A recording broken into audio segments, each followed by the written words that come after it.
कि सर मुझे बहुत से मेरे पॉइंट्स हैं, मेरे डाउट्स आ जाते हैं, कुछ लोग मुझे मिसगाइड कर देते हैं, जिनकी वजह से आप डिसअपॉइंट भी हो जाते हो और आपका मोटिवेशन लेवल जो है वो भी डाउन हो जाता है। तो इंशाल्लाह आज के सेशन में जो है आपके सारे डाउट्स क्लियर किए जाएंगे।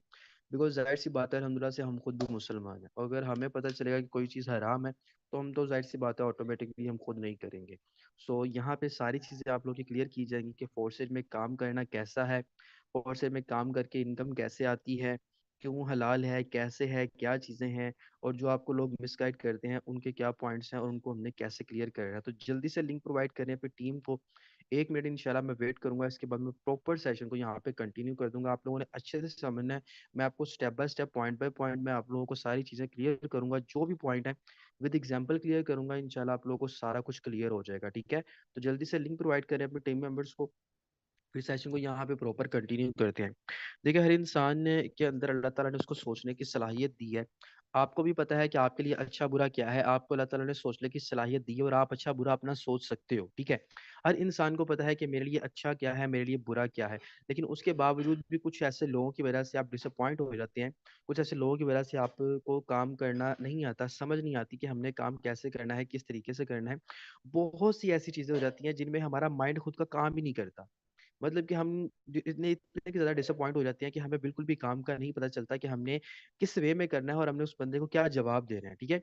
तो यहाँ पे अगर मैं बात करूँ, फर्स्ट ऑफ ऑल देखें, आपके पास बहुत से लोग आते हैं। अब मैं आपको छोटी सी एग्जांपल देता हूँ। देखिए, आपको पता है ना कि इस्लाम में हमारे ऊपर किस किस की चीज़ का जो गोश्त है ना वो हलाल है। अब आपको पता है कि हम गाय का गोश्त भी खा सकते हैं, मुर्गी का भी खा सकते हैं, ठीक है ना, ये चीज़ आपको पता है। लेकिन अगर मैं बात करूँ गधे की, तो गधे का आप लोग गोश्त खा सकते हो? कभी भी नहीं खा सकते। क्यों? क्योंकि वो हराम है। आप सबको पता है, आप सब इस चीज़ को जानते हो। लेकिन अगर मैं आपको ये कह दूं कि भाई गधा तौबा नौजुबिल्ला आपके ऊपर हलाल कर दिया गया तो आप खाओ, तो आप एक बार सोचोगे कि नहीं भाई ये तो चीज़ हराम है, मुझे तो बताया गया हराम है, तो मैं कैसे ये चीज़ हलाल हो सकती है। तो आप अपने माइंड को यूज करो कि नहीं सर जी आप गलत कह रहे हैं, ऐसे ही करेंगे ना, क्योंकि आपके अंदर खुद भी सोचने की सलाहियत है। अब जो चीज़ें आपको आज पॉइंट क्लियर किए जाएंगे, जो आपको काम बताए जाएंगे, उन चीज़ों को आप लोगों ने जरा अच्छे से फोकस करना है। फर्स्ट ऑफ ऑल, यहाँ पे आप लोगों के बहुत से लोग ऐसे कहते हैं जो कि कहते हैं भाई कि यहाँ पे आपने काम कुछ नहीं करना होता, आपको इनकम आ जाती है। ऐसे ही होता है, बहुत से लोग कहते हैं यहाँ पे आपने काम कुछ नहीं करना, इनकम आपको यहाँ पे आ जानी है। तो मैं उन लोगों को बताता चलूँ कि भाई काम क्यों नहीं कुछ करना होता। कहते हैं जी बगैर काम किए पैसा आना हराम होता है। अच्छा जी, बगैर काम किए पैसा आना हराम क्यों होता है? मैं आपको एक छोटी सी एग्जांपल दे देता हूँ। मुझे बताएं, आप यहाँ पे करते हो पहले अपनी इन्वेस्टमेंट, ठीक है ना। जब आप किसी बैंक में जाते हो, किसी बैंक में जाते हो, बैंक में आप डिपॉजिट करते हो 1 लाख रुपया, बैंक वाला आपको क्या कहता है, यार आज आप लोगों का ना मुझे स्ट्रेंथ देख के इतनी डिसअपॉइंटमेंट हो रही है ना कि सिर्फ 52 लोग सेशन में बैठे हुए हैं। इतनी की डिसअपॉइंटमेंट यार, कि इस तरह का रिस्पॉन्स आप सब मेंबर्स का है। सिर्फ 52 लोग हैं, हाल फुल आप लोग कर नहीं सके। अजीब आप लोगों का रिस्पॉन्स होता है यार, कि आप लोगों को इतनी अच्छी चीज सिखाने के बावजूद भी इतना पहले वैसे दूसरे सेशंस में हाल फुल हो जाता है, इस सेशन में यहाँ पे हाल फुल ही नहीं हुआ हुआ। अजीब किस्म की आप लोगों की स्ट्रेटेजी है यार। चले, अब देखें, अब एक बैंक में जब आप डिपॉजिट करते हो 1 लाख रुपया, तो बैंक वाला बंदा आपको क्या कहता है कि भाई आपको महीने का फिक्स प्रॉफिट मिलेगा। ऐसे ही होता है ना, वो आपको कहते हैं कि आपको महीने का एक फिक्स प्रॉफिट दिया जाएगा। लेट सपोज आपने 1 लाख इन्वेस्ट करा, 1 लाख के ऊपर आपको मिलेगा भाई 1500, वो बंदा आपको कह रहा था फिक्स है। अब वो आपको मिलना ही मिलना है, ठीक है। इसकी दो चीजें होती हैं, एक तो आपको वो प्रॉफिट मिलना ही मिलना है। सेकंड क्या चीज होती है कि जो आपने डिपॉजिट करा है ना, जो 1 लाख रुपया आपने डिपॉजिट करा है, वो आप 1 लाख रुपया निकलवा भी सकते हो, जब चाहे आप निकलवा भी सकते हो, ठीक है। दो चीजें हो गई। अब जो चीज फिक्स कर दी जाती है ना, जो आपको पता है कि भाई इतनी मिलनी ही मिलनी है, और जो मैंने इन्वेस्ट करना है उसका भी जो मुझे है वो मुझे अपना निकलवा सकता हूँ, वो चीज आपके ऊपर हराम होती है। और वो चीज आपके ऊपर सूद होती है, फिर उस चीज में सूद का जिमरा पाया जाता है। अब देखिए, जब यहाँ पे बात करूंगा आपके सिस्टम की, फॉरसेज की, जब यहाँ पे आप इन्वेस्टमेंट करते हो, यहाँ पे इन्वेस्टमेंट करते हो, तो वहां पे आपको फिक्स कुछ नहीं होता। यहाँ पे जो आपको इनकम आती है, आपके काम करने से भी आती है, काम ना करने से भी आती है, वो ऑटो आती है, किसी भी टाइम आ जाती है, ऐसे ही होता है ना। और जो आप इन्वेस्ट कर लेते हो ना, वो आप निकाल नहीं सकते। जो आप इन्वेस्ट कर लेते हो वो आप निकाल नहीं सकते, आपको आप बिल्कुल भी नहीं निकाल सकते कि वो मैंने कैसे निकालना है, क्योंकि आपका इन्वेस्ट हो चुका है। अब एक चीज आप निकाल नहीं सकते, फोर्थ में आपका फिक्स ही नहीं है, तो ये कैसे सूद होगा? जो चीज सूद होती है, जैसे आप बैंक में जमा करवाते हैं, आपको पता है ना, और आप सब कुछ जानते हो कि बैंक में दो तरह के अकाउंट होते हैं, एक होता है करंट अकाउंट एंड एक होता है सेविंग अकाउंट। करंट अकाउंट के ऊपर आपको कोई प्रॉफिट नहीं आता, जो आपकी इनकम होती है, जो आपका पैसा होता है, वो उतने का उतना ही रहता है। कोई चार्जेस भी नहीं आपको होते हैं किसी किस्म के भी, क्योंकि वो आपका जितना पैसा होता है उतना ही रहता है। उसके बाद जो बात बात आ जाती है सेविंग अकाउंट की, उसके ऊपर आपको प्रॉफिट मिलता है। वो प्रॉफिट जो होता है वो आपको हो जाता है सूद, जिसको आज आप इंटरेस्ट के नाम से जानते हैं, जिन लोगों ने ट्रेंड बना दिया हुआ है कि भाई ये सूद नहीं है, तो वो सूद है। अब आ जाते हैं दूसरी बात के ऊपर। अब देखिए, बहुत से लोग कहते हैं हराम कोई क्या चीज कब आपके ऊपर होती है, जब आप कोई चीज दिखाते कुछ हो, बताते कुछ हो और देते कुछ हो। फिर एग्जांपल आप लोग को देता हूँ। अब देखिए, फोर्सेट में आप किसी बंदे से कोई चीज छुपाते नहीं है, क्यों? क्योंकि हम अपना प्रॉपर एक ट्रेनिंग सेशन देते हैं, उसमें बताते हैं कि भाई ये आपको यहाँ से भी इनकम आएगी, आप काम करोगे फिर यहाँ से भी आएगी, अपलाइन से भी आएगी, डाउनलाइन से भी आएगी, क्रॉस लाइन से भी आएगी, वो किसी भी टाइम आएगी, फिक्स टाइम नहीं है। अब हराम चीज कब होती है? अब आप फ्रूट लेने के लिए जाते हो, अब फ्रूट वाले ने जब रेडी लगाई हुई है, उसने आगे फ्रंट पे काफी ज्यादा अच्छे फल लगाए होते हैं, ऐसे ही होता है ना। तो आगे उसने जो अपने पास रखे होते हैं, उसने गले सड़े लगाए होते हैं। अब वो आपको दिखा अच्छे फल रहा है, रेट उसने बड़ा मैनेजेबल लगाया हुआ है, अच्छा फल आपको दिखा रहा है, आप अच्छे फल को देख के अट्रैक्ट होके उसके पास आते हैं, भाई मुझे इतना फल दे दो। वो अच्छा फल दिखा के आपको बीच में गले सड़े फल भी डाल देता है, अपना वो फायदा सोच लेता है, आपका नुकसान सोचता है। ये चीज आपके ऊपर हराम होती है। और वो बंदा जो आपको उसने दिखाया कुछ और आपको दिया कुछ। अब यहाँ पे आप किसी बंदे को मिसगाइड नहीं करते कि भाई यहाँ पे आप किसी को सबज बाग नहीं दिखाते, आप जो चीजें आपको उसको क्लियरली बता देते हो। उसके बाद देखें, कोई भी ये चीज होगी। अब देखिए मेरी बात सुने, अब आप यहाँ पे उसको बताते हो कि भाई अगर आप ज्यादा इन्वेस्टमेंट करोगे तो ज्यादा फायदा होगा, वो आपको किसी भी टाइम होगा, ऑटो इनकम आ रही है, ठीक है। आपको फिक्स नहीं बताते, जो चीज होती है आपको प्रॉपर्ली उसको अच्छे हिसाब से बता देते हो। अब मैं आपको एक और मिसाल देता हूँ, देखें आज इस मिसाल को समझेंगे आपको समझ आ जाएगी। बहुत से लोग कहते हैं कि फोर्सेज में जस्ट इन्वेस्ट करो, इन्वेस्ट करने के बाद जो आपको इनकम आती रहती है, आती रहती है, आती रहती है ना, वो हराम होती है। भाई कैसे हराम होती है? इस मिसाल को समझिएगा, आपके माइंड के पॉइंट क्लियर हो जाएंगे। अब देखिए, कुदरत के निजाम को कौन कौन जानता है? अल्लाह ताला के निजाम को कौन कौन बंदा मानता है? जरा मुझे हैंड रेस करके बताएं, जो चाहते हैं कि जो अल्लाह ताला ने निजाम बनाया उसमें किसी किस्म का शक व शुबा नहीं है। कौन कौन लोग कहते हैं कि जो अल्लाह ताला ने निजाम बनाया है उसमें किसी किस्म का कोई शक व शुबा मौजूद नहीं है, और अल्लाह ताला के निजामों में हमें किसी बंदे से राय लेने की जरूरत भी नहीं है? कितने लोग इस चीज से एग्री करते हैं? जरा हैंड रेस करके मुझे बताएं। 71 लोग बैठे हुए सेशन में, हैंड रेज होने चाहिए। बाकी लोग क्या एग्री नहीं करते? मुझे जल्दी से बताएं, 50 लोगों के हैंड रेज होने चाहिए। यहाँ पे आप लोगों ने सुस्त नहीं बैठना, सुस्त बैठेंगे ना तो फिर सेशन देने का मजा नहीं आना। जो मैं मिसाल आपको देने जा रहा हूँ ना, इस मिसाल से आपका फ्यूचर भी सिक्योर होगा, इस मिसाल से आपका माइंडसेट भी क्लियर होगा, इस मिसाल से आप अच्छे तरीके से काम भी करने लग जाओगे, और आप किसी बंदे को लाजवाब भी कर सकते हो। ये मिसाल देखिए जो मैं आपको मिसाल आगे देने लगा हूँ, कि जिस मिसाल को आप समझोगे। अब देखें, मेजोरिटी में यार, ये नीचे सोए हुए हैं लोग, ये सोए हुए हैं, इन लोगों का हैंड रेज नहीं होता। आप लोग हैंड रेज किया करो, एक्टिव होके बैठा करो सेशन में। अच्छा, अब कहते हैं जी फोर्स में इन्वेस्ट कर लो तो आपको पैसा आता रहता है। वो आपको जो पैसा आता है बगैर काम किए, वो क्या होता है? वो आपको बिल्कुल भी आपके ऊपर जायज नहीं होता। चले मैं आपको एग्जांपल दे देता हूँ। आप एक आम की गुठली को जब जमीन में बीज देते हैं, तो मुझे बताएं वो पौधा बनता है? बिल्कुल बनता है। पौधा बनने के बाद वो दरख्त बनता है? बिल्कुल बनता है।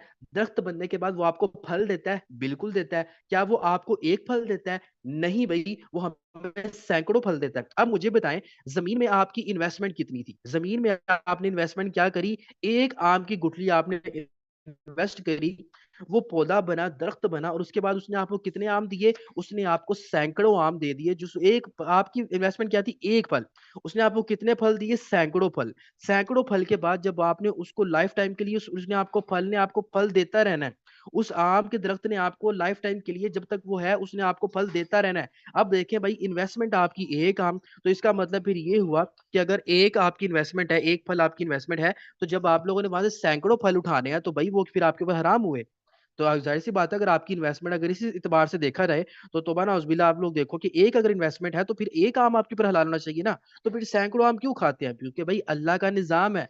अल्लाह ने बताया है कि भाई मैं एक अपनी आम की गुठली बीजी, वो पौधा बना, वो उसके बाद दरख्त बन गया, और उसने आपको सैकड़ों आम दिए, और लाइफ टाइम के लिए उसने आपको देते रहने। अब मुझे जरा बताएं, जो आपने वहां पे पौधा लगाने से पहले एक आम की गुठली इन्वेस्ट करी थी, क्या वो आम की गुठली आप दोबारा निकाल सकते हो? निकाल सकते हो? कभी भी नहीं निकाल सकते, क्योंकि वो तो चली गई है, वो तो इन्वेस्ट हो चुकी है। इसी तरह फोर्स में जब आप इन्वेस्ट करते हो अपने स्लॉट्स के ऊपर, तो निकाल सकते हो? नहीं निकाल सकते। ब्लॉकचेन के ऊपर ट्रांजैक्शन हो चुकी हैं, आपके स्लॉट एक्टिवेट हो चुके हैं, और वहां से जो आपको प्रॉफिट है ना, वो आपको अच्छा खासा आना है। कैसे आएगा? अब मैं आपको दो सूरतें और पेश कर देता हूँ। अब देखें, अब आपने आम की गुठली तो उधर लगा ली, अब आपने लगा ली और आपने उसकी देखभाल नहीं की। अब आपने उसकी देखभाल नहीं की। अब अल्लाह की मर्जी है, उस गुठली से आम मिलना होगा तो अल्लाह ताला खुद ही उसको नशोनुमा कर लेंगे और फल दे देंगे। ऐसी है।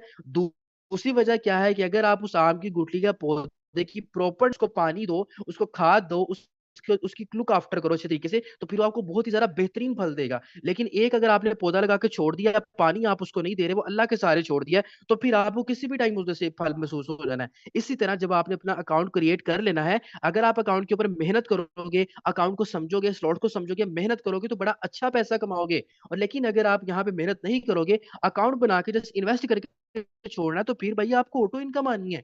वो आपकी किस्मत में जितनी लिखी होगी आपको मिल जाएगी। क्लियर हुआ है माइंड? यहाँ पे मुझे बताएं किस किस बंदे को क्लियर हो चुकी है, जरा एग्जांपल। मैंने आप लोगों को ट्रूली स्पीकिंग जो जो चीजें आपको बताऊंगा बड़े अच्छे तरीके से बताऊंगा, आपके माइंड क्लियर होंगे। ठीक है, अब देखिए फोर्थ से में फिर कहाँ पे हराम चीज आ गई। एक हमने आम की गुठली बीजी और हमें यहाँ पे कितना बेहतरीन किस्म का अल्लाह ताला ने हमें निजाम दे दिया। भाई अल्लाह का निजाम है। मैं कहता हूँ हम लोग बहुत से मौलाना मुफ्तियों से पूछते हैं जाके, सर जी ये काम है, ये ऐसे करना वैसे करना, ये आपके अंदर भी सोचने की सलाहियत मौजूद होनी चाहिए, आपका अपना भी दिमाग होना चाहिए, आप लोगों को भी समझने की सलाहियत होनी।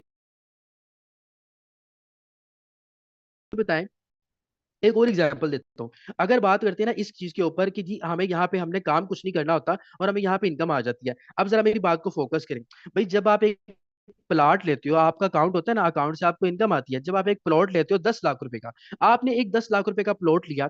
अब प्लॉट लेने के बाद 2 साल के बाद उसकी वैल्यू 15 लाख की हो गई, 3 साल के बाद वो 20 लाख का हो गया, 4 साल के बाद वो 40 लाख का हो गया, उसकी वैल्यू बढ़ी। यार आपने तो 10 लाख रुपए का लिया था, फिर जो 10 लाख के ऊपर वो बंदा 40 लाख रुपए का प्लॉट हो गया, इसका मतलब कि जो ऊपर आया वो हराम हुआ। आपने तो ना, क्या आपने प्लॉट को पानी दिया था, या आपने चार बंदे खड़े किए थे प्लॉट के चारों कोनों पे और उन लोगों को कहा था कि भाई इस प्लॉट को खींचो, ये लंबा हो जाएगा तो इसकी वैल्यू बढ़ जाएगी? नहीं ना, प्लॉट तो जो 5 मरले का था वो 5 मरले का ही था, उसका तो कोई भी चीज नहीं बढ़ी। लेकिन क्या था, उसकी वैल्यू बढ़ गई, क्या उसकी डे बाय डे कीमत बढ़ गई। इसी तरह जब आपका डॉलर है ना, तो डॉलर अगर आपके पास 200 रुपए का डॉलर था, तो वक्त के साथ साथ अगर उसकी वैल्यू बढ़ गई है, आपकी उसकी इंक्रीज हो गई है, अगर वो 300 तक पहुंच चुका है, 350 तक पहुंच चुका है, तो भाई वो भी एक करेंसी है, वो भी एक चीज है, उसकी वैल्यू बढ़ी है, तो कोई भी चीज आपके ऊपर हराम नहीं होगी। वो सब लोग कहते हैं कि भाई क्रिप्टो करेंसी हराम है। भाई कैसे हराम है? अगर ऐसे हराम है तो फिर जो प्लाट आपका पड़ा पड़ा 10 लाख का 30 लाख का हो जाता है, फिर वो भी हराम है। अगर आपका मकान 20 लाख का आप लोगों ने लिया, 2 साल के बाद वो 40 लाख का हो जाता है, फिर वो भी आपके ऊपर हराम है।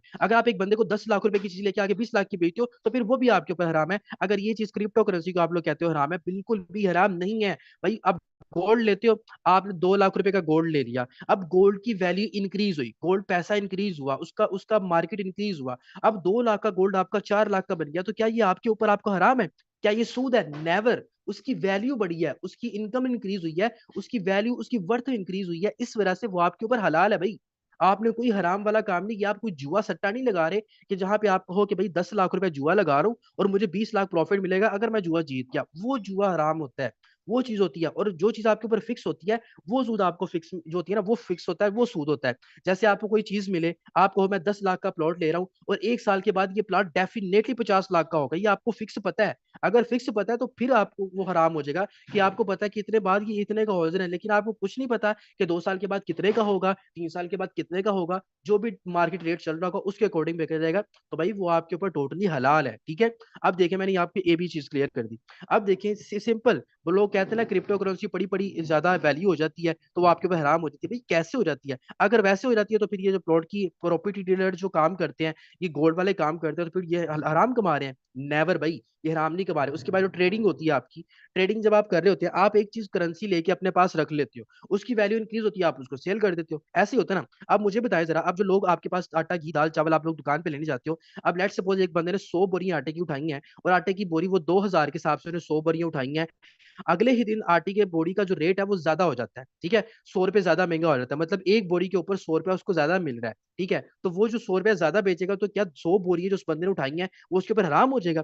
नहीं होगा भैया, राम कैसे आराम होगा? उसका तो बड़े बड़े रेट इंक्रीज हो गया, उसको जरा मुनाफा आ रहा है, तो कभी भी ये चीज आपके ऊपर हराम नहीं होती। अब कर लेते हैं बात एक और चीज।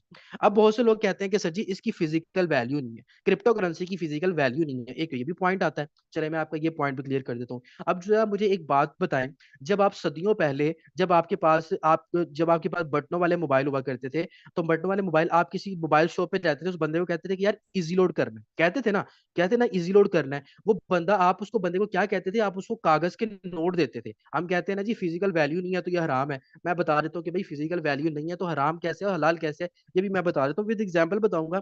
मैं एग्जाम्पल के बगैर बात नहीं करूंगा। अच्छा जी, अब कर लेते हैं बात। अब जब आपने उस बंदे को दिए पैसे, अब जब आपने उस बंदे को पैसे दिए, उसने आपके अकाउंट में जो ट्रांसफर किया वो मुझे बताएं, उसने आपके मोबाइल में कागज वाले नोट ट्रांसफर किए, उसने तो आपके डिजिटल करेंसी आपके, उसने बंदे ने आपके जो है मोबाइल के अंदर ट्रांसफर किया, लोड ट्रांसफर किया। इसका मतलब वहां से जो आप पैकेज करोगे, फिर पैकेज आपके ऊपर हराम होगा, क्योंकि उसकी तो फिजिकल वैल्यू ही नहीं है। यहाँ से फिर जो लोग आप लोगों से बातें करोगे वो भी फिर हराम होगा, जो आपकी फिजिकल वैल्यू नहीं है। फिर जैज कैश आया, इजी पैसा आया। आप जब एक बंदे को, जाहिर सी बात है, जब जैज कैश इजी पैसा आया तो जाहिर सी बात है किसी ना किसी बंदे ने दुकान वाले को कुछ पैसे दिए होंगे ना, कि भाई मेरे अकाउंट में इतना बैलेंस कर दो, मेरे जैज कैश में इतने सेंड कर दो। फॉर एग्जाम्पल, उसे दुकान वाले को 10,000 रुपए उसने कैश पकड़ाया, जिसकी वर्थ जो फिजिकल हैसियत रखता था, 10,000 रुपए नोट थे उसके पास, उसने उसको दिए। अब दुकान वाले ने उसके मोबाइल में क्या ट्रांसफर किया, दुकान वाले ने उसके मोबाइल में भाई उसको करेंसी प्रोवाइड कर दी, जिसकी फिजिकल वैल्यू नहीं है लेकिन वो करेंसी है, आप उसको यूज करते हो, ट्रांजेक्शन आप करते हो। तो फिर किसका मतलब ये हुआ कि फिर ये भी हराम हुआ? नहीं हुआ ना, बिल्कुल भी हराम नहीं हुआ। आप यूज करते हो, जैज कैश आया, इजी पैसा आया, तो भाई कैसे हराम हो गया? अगर ऐसी बात है तो फिर आपकी जो ग्रुप कॉल करते हैं हम लोग, यहाँ पे पैकेजेस करते हैं हम लोग, अपने यहाँ पे कॉल पैकेज करते हैं, बैलेंस यूज करते हैं, फिर ये भी हराम होगा, फिर ये भी हराम होगा। फिर इस तरफ आओगे तो फिर ये भी हराम है। लेकिन अगर ये हराम नहीं है तो मेरे दोस्त, यहाँ पे जब आप डिजिटल करेंसी को ट्रांसफर करते हैं, ट्रस्ट वॉलेट में रखा हुआ है, बाइनेंस पे रखा हुआ है, उसको ट्रांसफर करते हैं, तो कैसे हराम होगा भाई? करेंसी तो करेंसी है ना, पैसा तो पैसा ही है। अब वो तो चीज वैसी है। अब जैसे आपके पास घर लिया, घर अब पैसा तो नहीं है ना, लेकिन घर पैसे की हैसियत रखता है। अब गोल्ड है, गोल्ड पैसा तो नहीं है, गोल्ड पैसे की हैसियत रखता है। अब मुझे बताएं, लोग कहते हैं कि जी हम इसको उठा के कहीं लेके नहीं जा सकते। कैसे नहीं लेके जा सकते? एक मकान आपका सोसाइटी में बना हुआ है लाहौर में, आप उसको उठा के अपने साथ साथ लेके फिरते हो? मुझे बताएं, कभी हो सकता है? नहीं होता ना। आप गोल्ड आपकी पॉकेट में पड़ा हुआ है, उसको आप लेके जा सकते हो। अब आप ये कहते हैं कि गोल्ड को कहीं लेके जा सकते हैं, उसकी वैल्यू है, तो मकान को कहीं लेके नहीं जा सकते, मकान की वैल्यू नहीं है, तो भाई कैसे? कंडीशंस को देखें। आप जब क्रिप्टो करेंसी पढ़िए, आप किसी भी जगह पे दुनिया में बैठे हुए कहीं भी जाके आप उसको ट्रांसफर कर सकते हो, पैसा ले सकते हो। आपकी जितनी बैंक ट्रांजेक्शन होती हैं, मौलाना साहब, आपको बहुत से लोग कहते हैं ना, मैं किसी के अगेंस्ट नहीं हूँ, क्योंकि देखें यहाँ पे ना सुन्नियों का शिया के साथ, शिया का देवबंदियों के साथ, इन लोगों के साथ ना इनके मसले होते हैं। जिस वजह से अगर एक बंदे ने सही बात कर दी है ना, तो दूसरा बंदा उस चीज के ऊपर पाबंद होता है कि उसने उसकी बात को गलत साबित करना है। जैसे फॉर एग्जाम्पल, अगर मुझे यहाँ टीम में बैठे हुए किसी बंदे के साथ कारबाजी होगी ना, लागतबाजी होगी ना, मैं उसकी बुराइयां करूंगा, ठीक है ना, मैं उसकी कभी भी फेवर नहीं करूंगा, मैं उसकी बुराइयां करूंगा। तो जब मैं उसकी बुराइयां करूंगा ना, फिर मैं ये नहीं देखूंगा कि मैंने उसके खिलाफ सच बोलना है, कि मैंने उसके खिलाफ झूठ बोलना है, अगर मेरा ईमान नहीं है। इसी तरह जो लोग, कुछ मौलाना आपको कहते हैं कि भाई सिस्टम सही है, हलाल है, कुछ लोग आपको कह देते हैं हराम है, तो भाई अपने अंदर सोच का, सलाहियत का मादा भी तो रखें। आप खुद एक चीज को सोच सकते हो, आपके अंदर एक सलाहियत मौजूद है, तो फिर आप क्यों? अब मैंने जो आपको चीज बताई, मैंने आपको मिसाल दी है, मैंने आपको आम की गुठली की इतनी बेहतरीन मिसाल दे दी है, आप लोगों को समझ आनी चाहिए। अब चलें एक और पॉइंट क्लियर करते हैं। बहुत से मौलाना कहते हैं, बहुत से लोग आपको कहते हैं कि सर जी नेटवर्क मार्केटिंग करना हराम है, नेटवर्क मार्केटिंग करना हराम है। चले मैं बताता हूँ नेटवर्क मार्केटिंग करना हलाल कैसे है। अब मुझे बताएं, जब आप सरकार सल्लल्लाहु अलैहि वसल्लम ने अपने दीन की तबलीग को स्टार्ट किया, क्या अल्लाह ताला ने आप सरकार को सारी सलाहियतें नहीं दी थी? अल्लाह ताला के उनके पास गैप का इल्म भी था, अल्लाह ताला ने उनको दुनिया जहान से सबसे ज्यादा अफजल बनाया, अल्लाह ताला ने हर किस्म की सलाहियत आप सरकार सल्लल्लाहु अलैहि वसल्लम को दी। क्या वो अकेले इस्लाम की दीन की तबलीग नहीं कर सकते थे? भाई बिल्कुल कर सकते थे। अगर वो इतनी ज्यादा परेशानियों को अकेले फेस कर सकते थे, लोगों के जुल्म को बर्दाश्त कर सकते, तो वो दीन की तबलीग भी अकेले दे सकते थे। लेकिन आप सरकार सल्लल्लाहु अलैहि वसल्लम ने जब दीन की तबलीग देने के लिए निकले, तो आपने अपने सहाबा को अपने साथ अटैच किया, अपने सहाबा को, अपने सहाबियों को अपने साथ अटैच किया कि आओ मेरे साथ आके दीन की तबलीग दो, क्योंकि आप सरकार सल्लल्लाहु अलैहि वसल्लम को भी पता था कि मैं थोड़े वक्त में, जब मेरे साथ ज्यादा सहाबा होंगे, तो हम ज्यादा दीन की तबलीग कर पाएंगे। This is called network marketing, this is called team making. इसको टीम मेकिंग कहा जाता है। टीम मेकिंग तो आपकी इस्लामी दौर से भी स्टार्ट होगी, और जब आप सरकार सल्लल्लाहु अलैहि वसल्लम ने हमारे लिए आसानियों के लिए इन चीजों को सेट किया, तो भाई कैसे आप कह सकते हो कि नेटवर्क मार्केटिंग हराम है? आप कैसे कह सकते हो? नहीं कह सकते। आप दुनिया की हर निसाम में टीम काम कर रही है। आप टीचर्स की कॉलेज कॉलेज वगैरह में जाते हो, टीचर पढ़ा रहे हैं, जो मालिक है कॉलेज का वो बंदा चिल कर रहा है, तो मुझे बताएं, इसका मतलब है जो बंदा चिल कर रहा है, जो वहां पे बैठा हुआ है, तो वो हराम कमा रहा है? नहीं भाई। अब इसी तरह जो यहाँ पे अपलाइन होता है, अपलाइन नीचे आगे एक नेटवर्क बनाया हुआ है, अगर अपलाइन आज एक काम नहीं करता, उसके नीचे डाउन काम करिए, डाउन के काम करने से अपलाइन को प्रॉफिट गया है, तो मुझे बताएं कि अपलाइन के ऊपर हराम है? अगर ऐसे हराम है तो मेरे दोस्त, जो आप किसी कंपनी का कोई मालिक होता है ना, तो मालिक अपने सुकून से जाके अपने ऑफिस में सुकून से बैठा होता है, उसने आगे लड़के रखे होते हैं, वर्कर रखे होते हैं काम करने के लिए। इसका मतलब फिर ये हुआ, जो वर्कर काम कर रहे हैं ना, मेहनत वर्कर कर रहे हैं, तो फिर जो मालिक कमा रहा है वो हराम है। फिर अगर ऐसी बात है तो फिर ये हराम है, लेकिन ऐसा नहीं होता, ठीक है। अब दीन की तबलीग देने के लिए साहबा आप लोग देखते हो, आज भी दीन की तबलीग देने के लिए कितने लोग निकलते हैं, कि फला फला मस्जिदों में जाते हैं लोग, वो मस्जिदों में जाने के बाद उधर से मजीद लोगों को अपने साथ रैश करते हैं कि हमारे साथ दीन की तबलीग के लिए आए। कुछ लोग हफ्ते के दिन का टूर बनाते हैं, कुछ लोग 15 दिन का टूर बनाते हैं, कुछ लोग 20 दिन का टूर बनाते हैं, कुछ लोग 6 महीने का टूर बनाते हैं। वो टीम वर्क ही होता है मेरे दोस्त, वो टीम वर्क ही होता है जनाब, जहां से आप अपनी टीम को बना के, क्योंकि एक अकेला इंसान कभी भी वो काम नहीं कर सकता जो पूरी टीम काम कर सकती है। तो कैसे कह सकते हो नेटवर्क मार्केटिंग हराम है? आप कॉलेज चले जो नेटवर्क मार्केटिंग है, आप यूनिवर्सिटी चले जो नेटवर्क मार्केटिंग है, किसी कंपनी में चले जो टीम काम कर रही है, किसी इदारे में चले जो टीम काम कर रही है, किसी स्कूल में चले जो, किसी भी इदारे में, किसी कारखाने में, किसी शॉप पे चले जाओ, टीम काम कर रही है। तो भाई टीम के बगैर तो गुजारा नहीं है। तो फिर कैसे कह सकते हो कि नेटवर्क मार्केटिंग हलाल नहीं है, नेटवर्क मार्केटिंग हराम है? अगर ये स्कूल में देखें, स्कूल का जो प्रिंसिपल है वो अपने ऑफिस में बैठा होता है, पढ़ा कौन रहा होता है? टीचर्स पढ़ा रही होती हैं। अब टीचर्स की पढ़ाने की वजह से उन बच्चों की तरफ से जो इनकम आती है स्कूल के मालिक को, वो तो मालिक तो चिल कर रहा है। उसने क्या किया? उसने भाई इन्वेस्ट करा हुआ है, उसने अपना सेटअप लगाया हुआ है। अब यहाँ पे भी आप अपना इन्वेस्ट करके अकाउंट बनाते हैं, अपना नेटवर्क बनाते हैं, सारे निजाम को आप देखते हैं, तो यहाँ पे आपको अच्छी खासी मेहनत करनी पड़ती है, फिर जाके आपको इनकम आती है। अब दूसरी बात कर लेते हैं, एक और पॉइंट क्लियर कर देता हूँ। बहुत से लोग कहते हैं भाई जी यहाँ पे मेहनत नहीं करनी पड़ती। और भाई कैसे मेहनत नहीं करनी पड़ती? उस बंदे से पूछो जो बंदा एक मेंबर को गाइड करते हुए कितना अपना दिमाग खर्च करता है, उसके सारे पॉइंट्स क्लियर करता है। ये मेहनत ही है तो और क्या है? अब यहाँ पे देखिए, हम प्रॉपर मार्केटिंग करते हैं डॉलर की, क्योंकि डॉलर हम बेचते हैं। हम यहाँ पे किसी का हक नहीं मारते, किसी को गलत गाइड नहीं करते, हम यहाँ पे प्रॉपर मार्केटिंग करते हैं। अब देखें, जो चीज होती है ना, यहाँ पे आपको 4-5 तरीकों से इनकम आती है, अपलाइन से, क्रॉस लाइन से, डाउन लाइन से, आपके काम करने से इनकम आती है। वो किसी भी टाइम आती है। जब आप काम करोगे तो वो तो डेफिनेटली श्योरिटी के साथ है, 100% आपको इनकम आएगी। लेकिन जो आपको दूसरी तरफ से इनकम आनी है वो आपको किसी भी टाइम आनी है, उसका कोई भी स्पेसिफिक टाइम नहीं होता मेरे दोस्त, जब कोई भी स्पेसिफिक टाइम आपका नहीं होता। तो आज जो आपको दो लोग गलत गाइड करते हैं, जो लोग यहाँ पे आपको अच्छी चीजें नहीं गाइड करते, तो वो चीज कभी भी ऐसे पॉसिबल नहीं होती। जो लोग आपको मिसगाइड करके आपको गलत कर देते हैं, तो ये चीज होती है। मैं आप लोगों को इसलिए बताता हूँ ताकि आप इन चीजों को समझो, ताकि आप इन चीजों को देख सको। अब देखे ना, अब लोग कोई फोर्सेज में काम करते हुए लोग मिसगाइड भी करते हैं। अब अगर कुछ लोगों ने मिसगाइड करा है तो इसका मतलब ये नहीं है कि फोर्सेज गलत हो गया।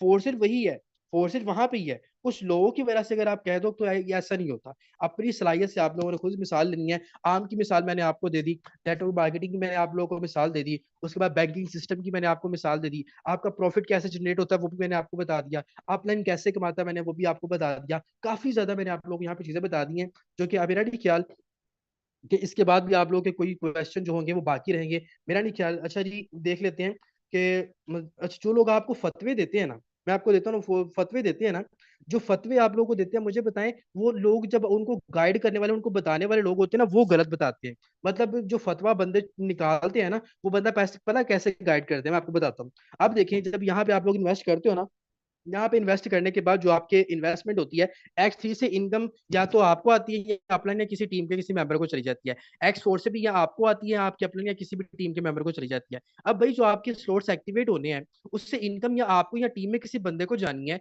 सिस्टम को कुछ जाना ही नहीं है, फोर्सेज को कुछ जाना ही नहीं है, तो मुझे बताएं, जब फोर्सेज को कुछ जाना ही नहीं है, उसको कुछ मिलता ही नहीं है, तो भाई कैसे हराम होगा? कैसे हराम होगा मुझे बताए? इंडिपेंडेंट सिस्टम है। X3 से भी किसी मेंबर को जाती है, X4 से भी किसी मेंबर को मिलकर मिल जाती है। बाकी आपके अकाउंट की सिक्योरिटी के लिए जो ट्रांजेक्शन होती हैं वो तो आपको पता है। अब देखिए, आपने एक किराए पे दुकान ले ली, कारोबार आपका अपना है, किराए पे दुकान आप लोगों ने ले ली किसी प्लाजे में। अब किराया आप दे रहे हो, ठीक है ना। अब वो बंदा आपको प्लाजे में आपको लाइट भी प्रोवाइड कर रहा है, पानी भी प्रोवाइड कर रहा है, आपको सारी फैसिलिटीज भी प्रोवाइड कर रहा है, शटर भी प्रोवाइड कर रहा है, उसके बाद आपको सिक्योरिटी गार्ड भी प्रोवाइड कर रहा है, ठीक है। और उसके बाद कारोबार आपका है। अब मुझे बताइए, अगर उसके ऊपर वो बंदा आपसे किराया लेता है, तो मुझे बताएं, इसका मतलब जो आप कारोबार कर रहे हो फिर हराम है? कभी भी हराम नहीं है ना। वो बंदा आपको फैसिलिटी प्रोवाइड कर रहा है तो वो आपसे रेंट ले रहा है। जब रेंट ले रहा है, कारोबार तो आपका है। कारो इसी तरह आपको यहाँ पे अकाउंट आपका है, सारा कुछ आपका है। फोर्सेज कम्युनिटी वाले आपको यहाँ पे फैसिलिटी प्रोवाइड कर रहे हैं, तो ब्लॉकचेन ट्रांजैक्शन के ऊपर जो लगता है टैक्स लगता है, वो आपके अकाउंट की सिक्योरिटी के लिए होता है, ताकि आपके अकाउंट को कोई हैक ना कर सके, आपके अकाउंट को कोई बंद ना कर सके, आपके साथ कोई स्कैम ना कर सके। हाँ, अगर आपने दुकान प्लाजे में खोली हुई है और दुकान प्लाजे में खोलने के बाद आप उसको ताले लगा के नहीं जाते और आप दुकान को खुली छोड़ के चले जाते हो, तो मुझे बताएं, फिर तो चोरी होगी, फिर तो आपकी चोरी होनी है। इसी तरह जब आपके पास यहाँ पे कीज आपको मिले होते हैं, अब कीज को आप अपने पास संभाल के रखोगे नहीं, किसी को पकड़ा दोगे, किसी के साथ शेयर कर दोगे, तो फिर तो चोरी होगी। इसमें फोर्सेज का तो कोई मसला नहीं है ना, इसमें प्लाजे वाले का तो कोई मसला नहीं है ना। मसला हुआ आपकी तरफ से, नुकसान हुआ आपकी तरफ से। फोर्सेज ने तो आपको सिक्योरिटी दी थी, फोर्सेज ने तो आपको प्रॉपर्ली सिक्योरिटी दी, जिस तरह वो प्लाजे वाले ने आपको प्रॉपर सिक्योरिटी दी। प्लाजे वाले ने आपको कहा कि भाई आपकी जिम्मेदारी हमारी है, लेकिन आप उसको बताए बगैर आप उसके अपने अकाउंट को, अपने दुकान को खोल के चले जाओ, शटर खोल के आप गायब हो जाओ, और पीछे से जो मर्जी बंदा है वहां से जो मर्जी उठा के ले जाए, किसी को कुछ पता ना हो, क्योंकि उसको तो पता है कि उसने सिक्योरिटी दी हुई है। आप दुकान खोल के कहीं पे गायब हो गए तो भाई सिक्योरिटी आपने करनी है। बाकी यहाँ पे और ऐसी कोई चीज नहीं है। मेरे ख्याल से मैंने बहुत सी चीजें मैंने आप लोगों को एग्जाम्पल देके बता दी है, कि जो चीज आपको यहाँ पे बताई थी। मेरा ख्याल है कि इतना काफी है, इतना काफी, आई थिंक कि इतना काफी है कि आप लोगों को पता चले कि आप लोगों ने कैसे सेशन देना होता है, कैसे बंदे को गाइड करना होता है, किस तरीके में आपने एक्सप्लेन करना होता है। देखें, अब देखें, बीइंग अ ह्यूमन और बीइंग अ मुस्लिम, अल्हम्दुलिल्लाह से अगर मुझे पता चलेगा ना कि कोई चीज मेरे लिए बुरी है, तो सबसे पहले भाई हम उसको छोड़ेंगे। क्यों? क्योंकि हमारे लिए हमारे ईमान से बढ़ के, हमारे इस्लाम से बढ़ के कुछ नहीं है। सब जायदाद, सब पैसा, सब दुनियादारी यही पे रह जानी है। ईमान काम आना है आपकी, इसके अलावा आपका और कोई काम नहीं आना। तो मैं नहीं समझता कि कोई भी मुसलमान इतना इतना घटिया कोई भी मुसलमान नहीं होगा कि उसको सारा कुछ पता हो, कि जी, और पता होने के बावजूद भी वो हराम काम करे। नेवर। हाँ, अगर कोई करेगा तो भाई उसके अंदर ईमान का दर्जा नहीं होगा, वो बिल्कुल ईमान उसके अंदर बिल्कुल भी नहीं होगा, अगर कोई करेगा तो ये चीजें हैं। तो बेफिक्र रहा करे, किसी किस्म की यहाँ पे कोई ऐसी चीज नहीं है कि जो कि यहाँ पे आपको कहे जाए कि ये चीज हराम है या हलाल नहीं है या ये गलत है। कुछ भी ऐसा नहीं है, कुछ भी ऐसा नहीं है। यहाँ पे आप जो चीज बताते हो वही दिखाते हो, जो दिखाते हो वही बताते हो, वही होता है। उसके बरक्स, उसके ऑपोजिट कुछ भी नहीं होता। जो चीज बताई जाती है, और यहाँ पे आप तरीके बता देते हो भाई, काम करोगे, मेहनत करोगे तो आपको फायदा होगा। जिसी तरह आप आम की गुठली का बीज लगा देते हो, उसकी अगर देखभाल करोगे, उसकी लुक आफ्टर करोगे, टाइम पे पानी दोगे, टाइम पे खाद दोगे, तो बड़ा बेहतरीन बुनियाद उसकी जाके आएगी, तो बड़ा आपको अच्छा फल देगा। लेकिन अगर आप उसको अल्लाह के सहारे छोड़ दोगे, तो अल्लाह ताला अगर उसको पौधा बनाना चाहेंगे तो बना देंगे, अल्लाह ताला उसको अगर दरख्त बनाना चाहेंगे तो बना देंगे। और अल्लाह ताला ने अगर आपके नसीब में उस पौधे से, उस बीज से, अगर आपके नसीब में कुछ लिखा हुआ तो आपको दे देंगे। इसी तरह जब आप यहाँ पे अकाउंट अपना बना के छोड़ देते हैं ना, तो फिर इनकम आपको ऑटो आनी होती है, फिर आपको ऑटो आनी होती है। अब ये मिसाल आप उन लोगों के ऊपर भी सेट कर सकते हो, जो लोग आपको कहते हैं ना कि मैं अगर इन्वेस्ट कर लूँ तो फिर क्या होगा, इन्वेस्ट करने के बाद मुझे कितना प्रॉफिट आता रहेगा। तो आप उसको ये मिसाल भी दे सकते हो कि भाई अगर आम की गुठली मैंने जमीन में बीजी, अगर मैं उसकी देखभाल करूंगा, अच्छे तरीके से देखभाल की, तो मुझे ज्यादा अच्छा आम देगा। लेकिन अगर मैं उसको अल्लाह के सहारे छोड़ दूंगा ना, तो फिर वो मुझे ऑटोमेटिकली इनकम देगा, वो किसी भी टाइम देगा। तो आप उसको ये भी बता सकते हो कि भाई अच्छे से काम करोगे, अच्छा पैसा कमाओगे, तो ये चीजें होती हैं। नसीब का इंसान ने खाना होता है। तो मेरा ख्याल है कि आज की सेशन में मैंने आपको बहुत सी चीजें क्लियर कर दी हैं, और बहुत सी चीजें मैंने आप लोगों को यहाँ पे बता दी हैं, ताकि आप लोगों को सारा कुछ क्लियर हो जाए, ठीक है ना। अब देखें, मैंने नेटवर्क मार्केटिंग का भी आप लोगों को बताया है। भाई दुनिया के हर निजाम में यार टीम काम कर रही है। ये लोग आपको गलत गाइड करते हैं ना, ये बहुत ही ज्यादा गलत गाइड करते हैं। अब मौलाना जो आपको कहता है, जो कुछ कहते हैं, कुछ कहते हैं जो कि आपको मिसगाइड करते हैं, सारे नहीं। मौलाना साहब हमारे लिए सब के सब जो है काबिल एहतराम है। अल्लाह ताला उनके इल्म में मजीद इजाफा फरमाए, और हमारे इल्म में भी इजाफा फरमाए। जो लोग आपको मिसगाइड करते हैं ना, उनसे पूछे तो दीन की तबलीग देने के लिए लोग निकलते हैं, तो ये 5-5, 10-10, 15-15 लोग उन्होंने साथ क्यों रखे होते हैं? ये 4 बंदे एक मस्जिद में जा रहे होते हैं दीन की तबलीग देने के लिए, 5 दूसरी में जा रहे होते हैं, 10 तीसरी में जा रहे होते हैं। क्यों?